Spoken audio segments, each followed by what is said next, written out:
एक बार की बात है, एक व्यक्ति जिसका नाम समीर था, किसी काम से रेगिस्तान के रास्ते यात्रा कर रहा था। उसे यह रास्ता थोड़ा छोटा और आसान लगा था, लेकिन यह उसकी सबसे बड़ी गलती साबित हुई। कुछ ही घंटों में वह रास्ता भटक गया और चारों ओर सिर्फ रेत के ऊंचे ऊंचे टीलों के अलावा कुछ नज़र नहीं आ रहा था। उसके पास पानी की एक छोटी बोतल और कुछ खाने के सामान के अलावा कुछ नहीं था। पहले दिन उसने सोचा कि वह जल्द ही रास्ता ढूंढ लेगा, लेकिन जैसे जैसे समय बीतता गया उसका आत्मविश्वास कम होता गया। वह थकान और प्यास से बेहाल हो गया था। हर कदम के साथ उसकी हिम्मत टूट रही थी।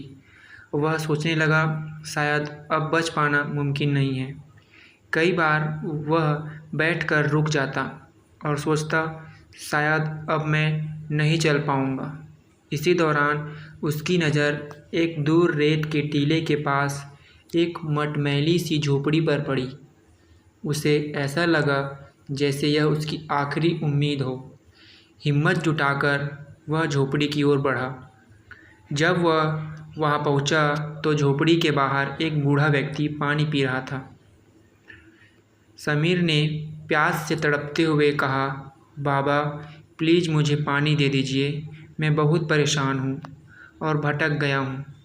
बूढ़े व्यक्ति ने उसकी ओर देखा और मुस्कुराते हुए कहा, बेटा पानी तो मैं दे सकता हूँ, लेकिन पहले यह बताओ तुम यहाँ तक कैसे पहुँचे।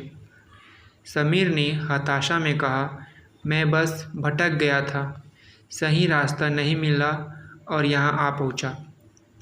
बूढ़ा व्यक्ति बोला, बेटा बहाने मत बनाओ।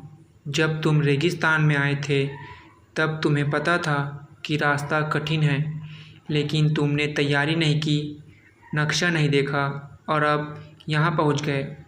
अगर तुम अब भी हार मान लो तो यह रेत तुम्हें निगल जाएगी, लेकिन अगर तुम अपनी हिम्मत जुटाकर आगे बढ़ोगे तो यही रेत तुम्हारे कदमों के निशान बनकर तुम्हें रास्ता दिखाएगी। बूढ़े व्यक्ति की बातों ने समीर के भीतर एक नई ऊर्जा जगा दी।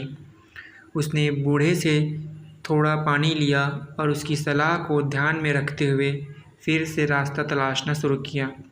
हर कदम के साथ वह खुद को कहता, बहाने नहीं, हिम्मत करो। अंततः 3 दिनों की कठिन यात्रा के बाद उसने एक गांव का रास्ता ढूंढ लिया और सुरक्षित वापस लौट सका।